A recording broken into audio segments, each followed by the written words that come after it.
Louvado seja nosso Senhor Jesus Cristo.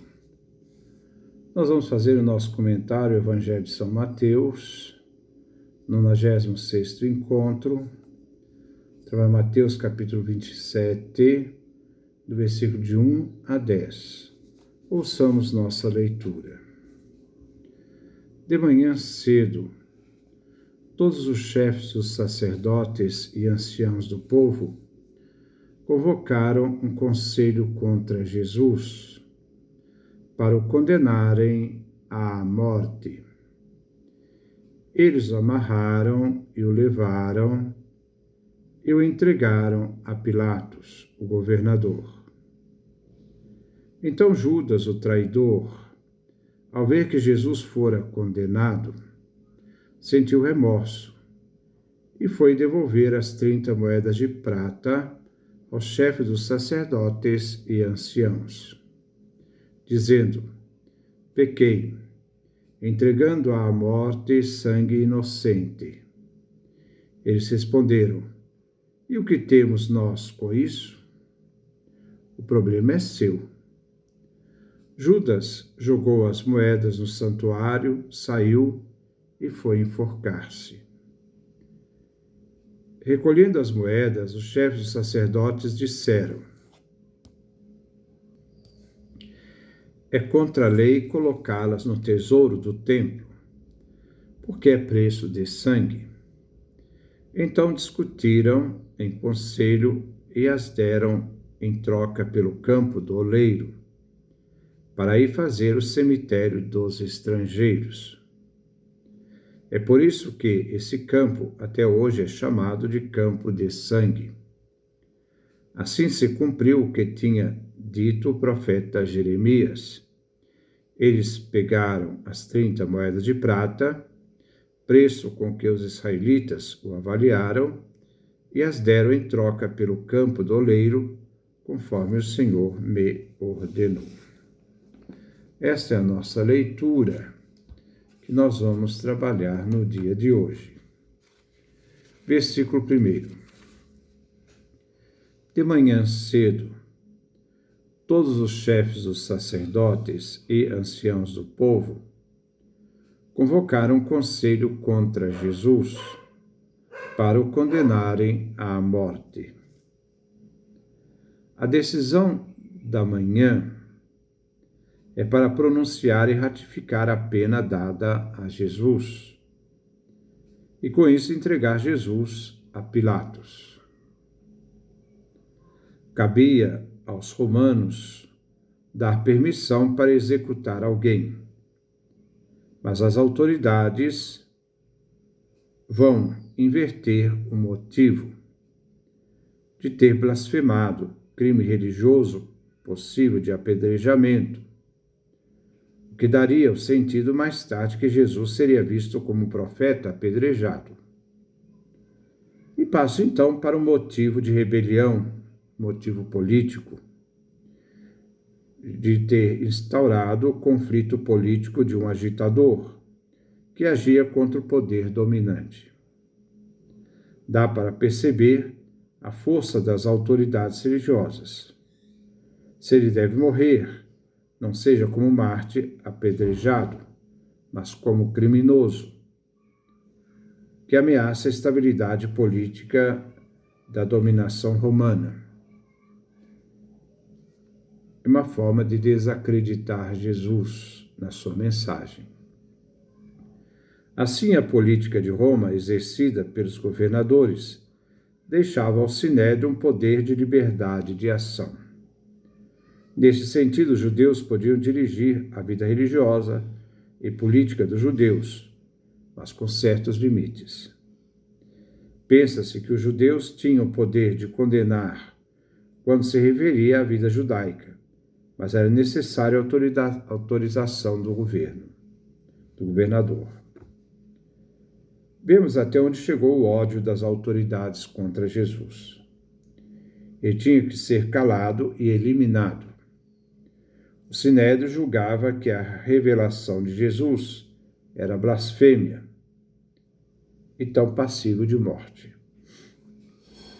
Eles não podiam dar uma resposta de fé em Jesus, porque eles viam a humanidade de Jesus, mas não eram capazes de acreditar que por detrás daquela humanidade se escondia a divindade, o Filho eterno do Pai. Versículo 2.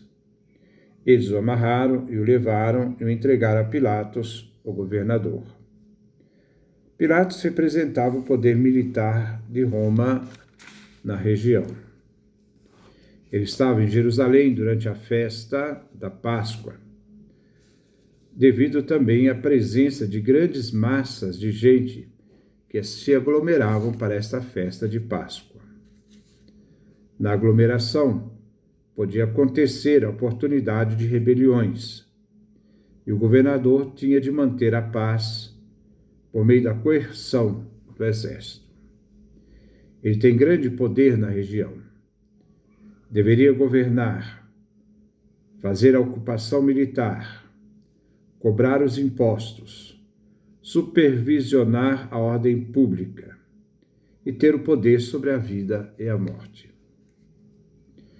No julgamento de Jesus, veremos um governador manipulado pelos judeus, impotente para fazer o que é certo, justo. Ele estará também impotente para realizar o objetivo da elite, porque ele vai aceitar matar Jesus. Ele acaba cedendo à vontade do Sinédrio. Jesus, atado então, é levado a Pilatos pelas autoridades. Versículo 3. Então Judas, o traidor, ao ver que Jesus fora condenado, sentiu remorso e foi devolver as 30 moedas de prata aos chefes dos sacerdotes e anciãos. Podemos imaginar que Judas não encontrava mais sossego depois da prisão de Jesus. Ao saber da condenação de Jesus, fica tomado de arrependimento. Ele reconhece que traiu sangue inocente. Diante da consciência de ter traído Jesus, não se duvida da sinceridade aqui de Judas.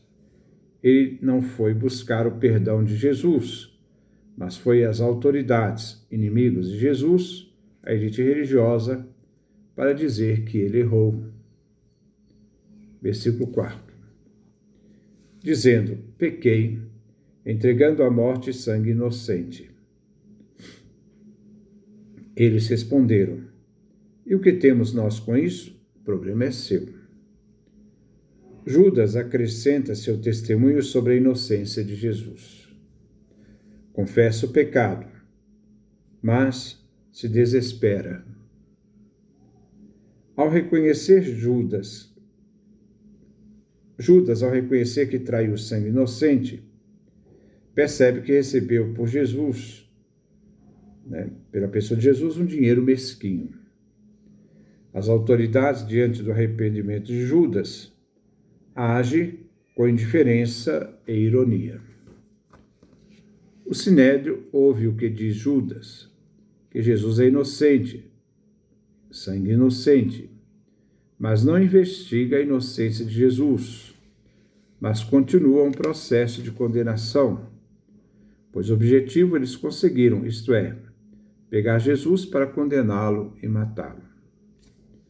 Judas, arrependido, sente remorso e angústia, devido ao ato de entregar Jesus.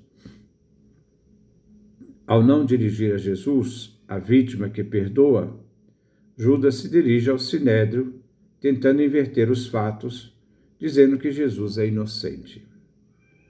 O Sinédrio responde que o problema é de Judas. As autoridades, de forma cínica, diz: não temos nada com isso. Não é problema nosso, é problema seu.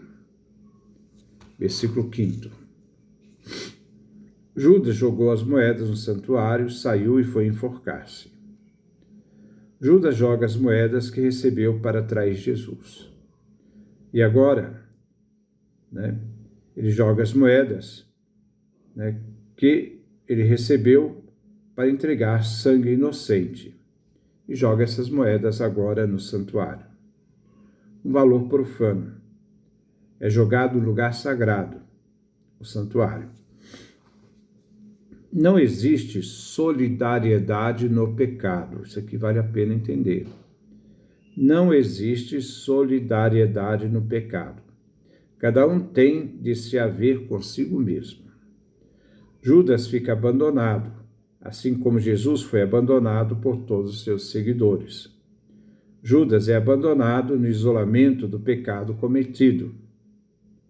Jesus é abandonado no abandono do amor. O isolamento de Judas só tem um único caminho pela frente, né? A morte pelas próprias mãos. Judas é a última vítima da grande potência do pecado, antes que fosse vencida por Jesus. Revela-se aqui que a morte é a sua natureza, consequência e selo do pecado. Romanos capítulo 5, versículo 12. A morte de Jesus será o preço da vida.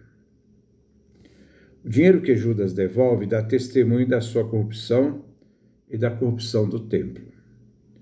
O suicídio de Judas cumpre a lei do Levítico, por tirar a vida de um outro, uma vida por uma vida. Levítico capítulo 24, versículo 17. Versículo 6. Recolhendo as moedas, os chefes dos sacerdotes disseram: é contra a lei colocá-las no templo, no tesouro do templo, porque é preço do sangue. O dinheiro não deveria ser deixado no templo para não profanar o tesouro do templo e também o próprio templo, visto que foi usado para matar um homem, e o dinheiro se tornou imprestável para o serviço de Deus. Eles não tiveram nenhuma culpa de consciência com as falsas testemunhas que arrumaram para Jesus. Capítulo 26, versículo 59 a 62. Nem mesmo tiveram problemas de consciência de condenar o inocente. Mateus capítulo 27, versículo 4. Mas se preocupam com o dinheiro que compraram a vida de Jesus e que Judas devolveu. Versículo 7.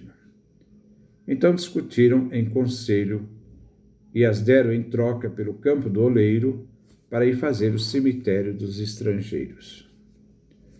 Com o dinheiro pago pela morte de um inocente, os chefes dos sacerdotes compram um campo para enterrar os peregrinos que não tinham túmulos de família em Jerusalém.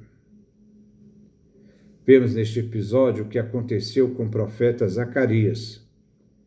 Ele fora cedido aos maus pastores, negociantes de ovelhas, e fracassou na sua missão. Aborrecido pelo insucesso de suas advertências e resistência dos pastores, disse: não quero mais saber do ofício de pastor. Pereça o que perecer, morra o que morrer. Zacarias capítulo 11, versículo 9. Como prova derradeira, insiste que lhe paguem o seu salário de pastor, para averiguar, como tinham apreciado, o seu trabalho. E diz no texto de Zacarias: eu lhes disse, dai-me o meu salário, se eu julgueis bem, ou então retende-o. Eles pagaram 30 moedas de prata pelo meu salário. O Senhor disse-me: lance esse dinheiro no tesouro, esta bela soma, pela qual estimaram os teus serviços. Tomei as 30 moedas de prata e lancei-as no tesouro da casa do Senhor. Zacarias capítulo 11, versículo 12 a 13. O profeta Zacarias recebeu pelo seu trabalho um salário que era obrigatório pagar como indenização por um escravo ou escrava que morreu, em razão de uma res, de um animal. Êxodo capítulo 21, versículo 32. Por Jesus se paga o mesmo preço. Eis o salário que Jerusalém paga por um profeta, o resgate de uma vida de escravo. Versículo 8. É por isso que esse campo até hoje é chamado de campo de sangue. A devolução do dinheiro da traição causa na elite um remorso irônico e provoca uma ação caridosa. Campo de sangue, isto é, também chamado campo do oleiro. Campo de todos os vasos quebrados pelas suas culpas. Tornar-se-á o campo do sangue inocente. Versículo 9. Assim se cumpriu o que tinha dito o profeta Jeremias. Eles pagaram as 30 moedas de prata, preço com que os israelitas o avaliaram. O texto aqui veio atribuído a Jeremias, mas não é de Jeremias, é de Zacarias. Provavelmente, na hora de escrever, houve uma confusão ali. Tirado Zacarias, capítulo 11, versículo 13. Parece que aqui houve um erro do copista. A ideia de colocar Jeremias faz referência aqui ao profeta sofredor, o profeta da condenação, que foi rejeitado. Mas podemos ver referências em Jeremias, também no capítulo 18 e 19, no capítulo 32, versículos 6 a 15. Em Jeremias 19, vemos a compra do campo de um oleiro, que significa o julgamento de Deus contra os líderes. Jeremias capítulo 19, versículo 1. Versículo 10. E as deram em troca pelo campo do oleiro, conforme o Senhor me ordenou. Vem a citação de Zacarias, capítulo 11, versículo 12 a 13. Combinado com o profeta Jeremias, capítulo 18, versículo 2 a 3, capítulo 19, versículo de 1 a 2, capítulo 32, versículo 6 a 15. Vemos assim: a situação de Judas, um de vós me entregará. O pastor rejeitado, Mateus capítulo 26, versículo 31. As 30 moedas de prata, Mateus capítulo 26, versículo 14 a 16. O preço é o imposto para a entrega de Jesus. Os líderes hostis, a compra do campo, o julgamento injusto, na queda de Jerusalém por rejeitar Jesus, tudo está dentro dos planos de Deus. Então, nós temos aí o nosso comentário. Que Deus nos dê a sua graça, a sua bênção, a sua face resplandeça sobre nós. E podemos perceber nesse tempo a farsa do sinédrio. Não preocupado com o sangue do inocente, mas simplesmente haviam decidido que deviam eliminar, matar Jesus.